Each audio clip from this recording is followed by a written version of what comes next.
بسم اللہ الرحمن الرحیم۔ السلام علیکم عزیز طلبہ، میں غضنفر عباس آپ کا اردو ٹیچر آج کے لیکچر کے ساتھ حاضر ہوں۔ عزیز طلبہ، آج ہم نے حصہ نثر سے سبق نظریہ پاکستان پڑھنا ہے اور ہم کوشش کریں کہ آج ہم اس سبق کی پڑھائی مکمل کر لیں۔ عزیز طلبہ، نظریہ پاکستان سبق کے مصنف کا نام ہے ڈاکٹر غلام مصطفیٰ خان، اور یہ جو سبق ہے یہ صنف ادب کے لحاظ سے مضمون ہے۔ مضمون دراصل کہتے ہیں بیٹا کہ کسی خاص موضوع پر اپنے خیالات اور احساسات کا اظہار۔ بیٹا سبق کی پڑھائی سے قبل میں آپ کو مصنف کے بارے میں کچھ بتا دوں کہ ڈاکٹر غلام مصطفیٰ خان 1912 میں پیدا ہوئے اور 2005 میں انہوں نے وفات پائی۔ جائے پیدائش جبل پور تھا۔ 1928 میں انجمن اسلامیہ ہائی اسکول جبل پور سے 9ویں جماعت پاس کی، اس کے بعد علی گڑھ چلے گئے، وہیں سے پھر علی گڑھ یونیورسٹی سے LLB MA اردو اور MA فارسی کی ڈگریاں حاصل کی۔ 1947 میں PhD اردو کیا۔ اس کے بعد عملی زندگی کا آغاز کنگ ایڈورڈ کالج امروتی سے بطور لیکچرار کیا۔ پاکستان بننے کے بعد اردو کالج کراچی سے وابستہ ہوئے۔ سندھ یونیورسٹی میں صدر شعبہ اردو کے طور پر خدمات سر انجام دیں۔ ستارہ امتیاز، نقوش ایوارڈ، اقبال ایوارڈ اور نشان سپاس انہیں حکومت کی طرف سے دیا گیا۔ عزیز طلبہ، متعدد تصانیف لکھیں جن میں سید حسن غزنوی حیات اور کارنامے، سراج البیان، اقبال اور قرآن اور تنقید و تحقیق نہایت اہم ہیں۔ سبق کی پڑھائی کرتے ہیں بیٹا۔ نظریہ پاکستان سبق، اس کی پڑھائی کا میں آغاز کرتا ہوں۔ میں پڑھائی بھی کروں گا پیراگراف کی اور اس کے بعد آپ کو اس کے معنی بھی بتاؤں گا۔ تو پہلا پیراگراف اقتباس پہلا، اس کا آغاز ہو رہا ہے کہ مسلمانوں نے ہمیشہ رواداری کو اپنا شیوا بنایا ہے، لیکن جب کفر و الحاد غلبہ حاصل کرنا چاہتا ہے تو مسلمان اس کے مقابلے کے لیے ڈٹ کر کھڑا ہو جاتا ہے۔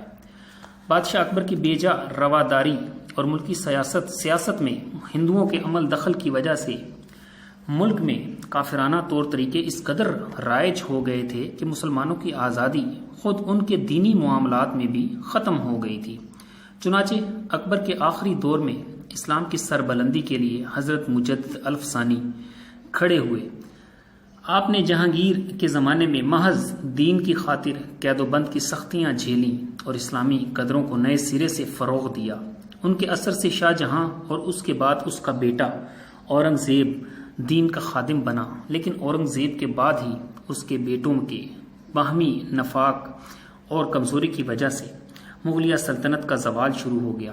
مرہٹوں اور ہندوؤں کے کئی گروہوں نے سر اٹھایا، انگریزوں نے اپنے قدم جمائے اور ملک میں انتشار پھیل گیا، لیکن ایسے گئے گزرے حالات میں بھی قوم کو فروغ دینے اور اسلام کو سربلند کرنے کے لیے کوششیں جاری رہیں۔ چنانچہ میسور کے سلطان حیدر علی اور اس کے بیٹے سلطان ٹیپو نے نہ صرف ہندوؤں اور انگریزوں کا مقابلہ کیا بلکہ افغانستان، ترکی اور پھر فرانس کو بھی اپنے ساتھ شامل کرنے کی کوشش کی، لیکن ملک کے دوسرے سرداروں نے ساتھ نہیں دیا اور انہیں کامیابی حاصل نہ ہو سکی۔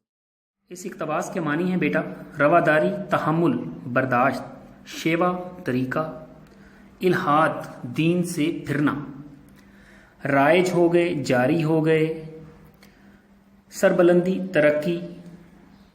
اس کے بعد یہ حضرت مجدد الف ثانی لکھا ہوا ہے، یہ نقشبندی سلسلے کی اہم شخصیت ہیں۔ قید و بند، پابندی۔ اس کے بعد سختیاں جھیلی، سختیاں برداشت کی۔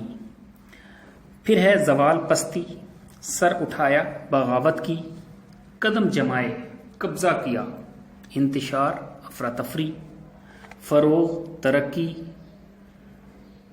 یہ بیٹا اس پیراگراف کے انتشار ایک لفظ گزرا ہے، افراتفری، یہ اس اقتباس کے معنی ہو گئے۔ اگلے اقتباس کی پڑھائی کرتے ہیں اب۔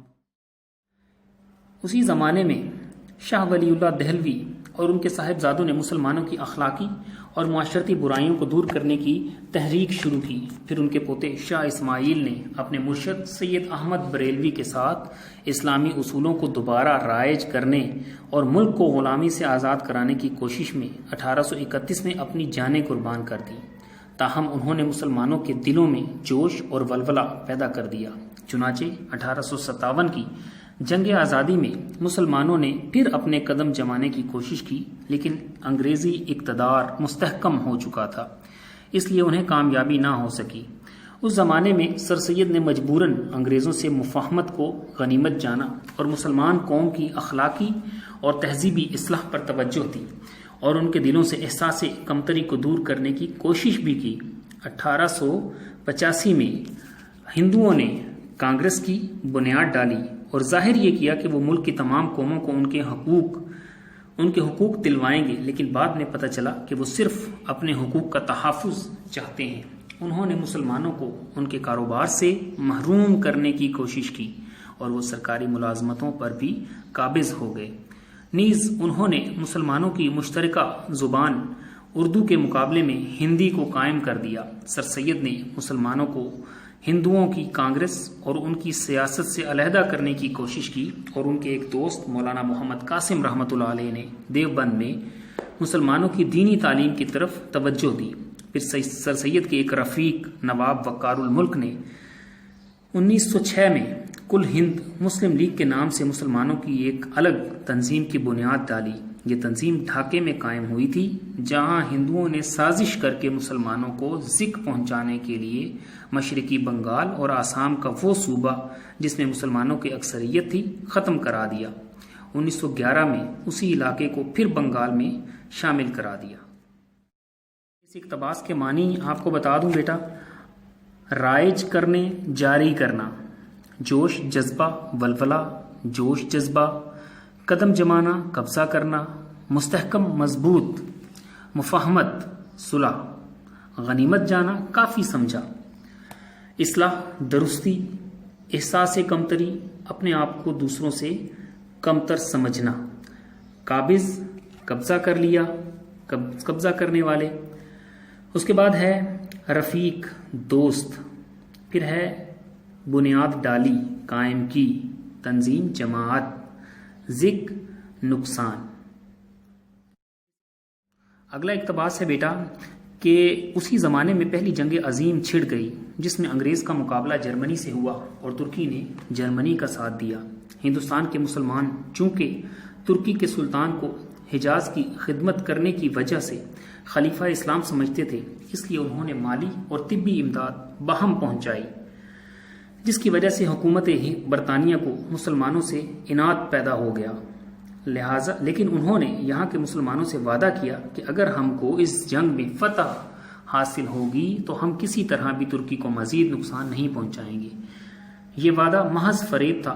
چنانچہ جب انگریزوں کو فتح حاصل ہوئی تو وہ اپنے وعدے سے پھر گئے اور انہوں نے ترکی کی وسیع سلطنت کے ٹکڑے ٹکڑے کر دیے۔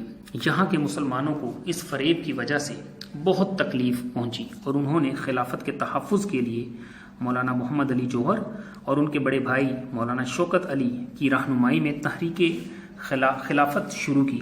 اس زمانے میں ہندوؤں نے مسلمانوں کو ہندو بنانے کے لیے شدھی کی تحریک شروع کی اور ان کو ختم کرنے کے لیے سنگٹن کی تحریک بھی شروع کی۔ یہیں تک یہ پیراگراف کرتے ہیں، پہلے نصف اس کے معنی دیکھ لیتے ہیں۔ اس اقتباس کے مشکل جو معنی ہیں وہ ہیں کہ جنگ عظیم چھڑ گئی، یعنی جنگ عظیم شروع ہو گئی۔ یہ پہلے جنگ عظیم کی بات ہے جو 1914 میں شروع ہوئی اور 1919 میں ختم ہوئی۔ حجاز کہتے ہیں بیٹا عرب کا شمال مغربی علاقہ جس میں مکہ، مدینہ اور طائف شامل ہیں۔ پھر اس کے بعد ہے عناد، دشمنی، پھر ہے محض صرف، فریب، دھوکہ، وعدے سے پھر گئے یعنی اپنی بات سے مکر گئے۔ پھر اس کے بعد ہے تحفظ، حفاظت، اور شدھی اور سنگٹن، یہ دو تحریکوں کے نام ہیں۔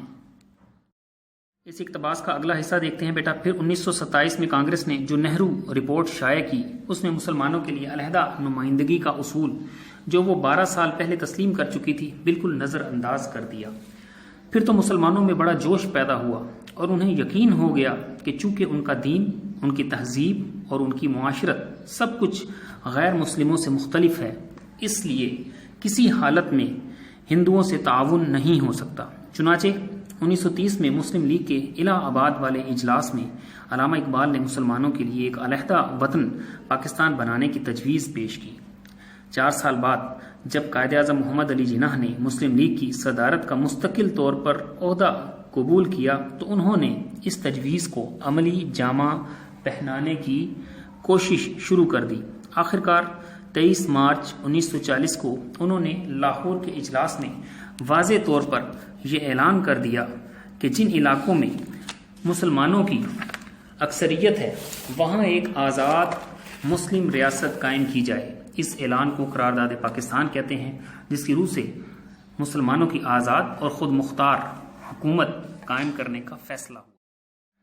اقتباس کے اس حصے کے معنی ہیں بیٹا کہ تسلیم کر چکی تھی، قبول کر چکی تھی، مان چکی تھی، نظر انداز کر دینا، توجہ نہ دینا، جوش، جذبہ، ولولہ، معاشرت، رہن سہن، تعاون، ساتھ دینا، تجویز، رائے، مستقل طور پر یعنی ہمیشہ کے لیے عملی جامہ پہنانا، پورا کرنا، واضح طور پر، بالکل اعلانیہ طور پر، کھلے لفظوں میں۔